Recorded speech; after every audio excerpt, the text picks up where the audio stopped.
Assalamualaikum warahmatullahi wabarakatuh. Perkenalkan, nama saya Sandi Rizakul Akbar, Prodi Hukum Keluarga Islam, kelas A, nomor NIM 213011004. Sebelumnya, saya ucapkan terima kasih kepada Bapak Nur Mustafa selaku dosen pengampu mata kuliah Metodologi Studi Islam. Saya di sini akan mempresentasikan tugas metodologi studi Islam yang bertema studi Islam. Baik, langsung saja. Yang pertama, pengertian studi Islam. Kajian secara sistematis dan terpadu untuk mengetahui, memahami, dan menganalisis secara mendalam hal-hal yang berkaitan dengan agama Islam, baik yang menyangkut sumber-sumber ajaran Islam, pokok-pokok ajaran Islam, sejarah Islam, maupun realitas pelaksanaan dalam kehidupan. Berikutnya, urgensi studi Islam.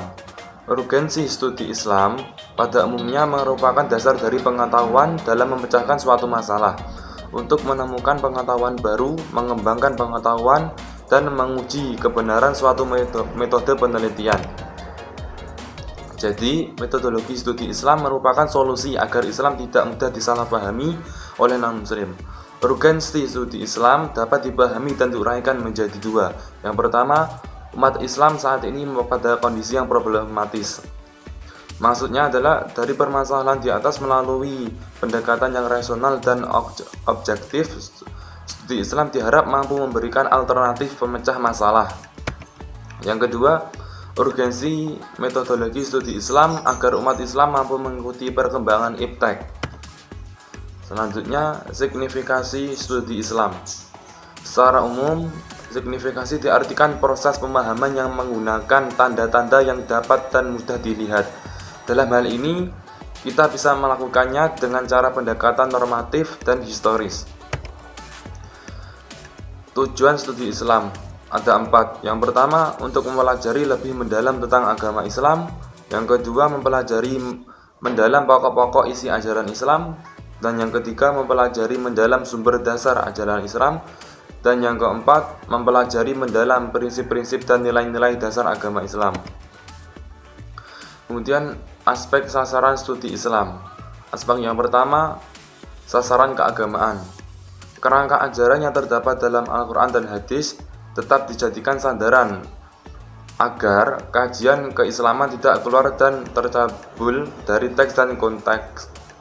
Kemudian, aspek yang kedua, sasaran ilmuwan. Studi keilmuan memerlukan pendekatan kritis, analitis, metodologis, empiris, dan historis. Kemudian, asal-usul dan pertumbuhan studi Islam. Asal-usul studi Islam. Akhir periode Madinah sampai dengan abad 4 Hijriah adalah fase pertama pendidikan Islam di masjid-masjid dan rumah-rumah dengan ciri hafalan, namun sudah dikenalkan logika. Selama abad ke-5 Hijriah, selama periode Khalifah Abbasiyah, sekolah-sekolah didirikan di kota-kota dan mulai menempati gedung-gedung besar dan mulai bergeser dari mata kuliah yang bersifat intelektual, ilmu alam, dan ilmu sosial. Kemudian pertumbuhan studi Islam. Pada zaman awal kelahiran Islam, Nabi dan para sahabatnya menjadikan masjid sebagai tempat untuk mempelajari Islam. Kemudian masjid berkembang menjadi pusat studi Islam. Studi Islam sudah berkembang hampir ke seluruh dunia. Studi Islam di negara Muslim, di negara Barat, kajian Islam di Asia. Mungkin itu yang dapat saya sampaikan. Kurang lebihnya mohon maaf. Sekian dari saya. Wassalamualaikum warahmatullahi wabarakatuh.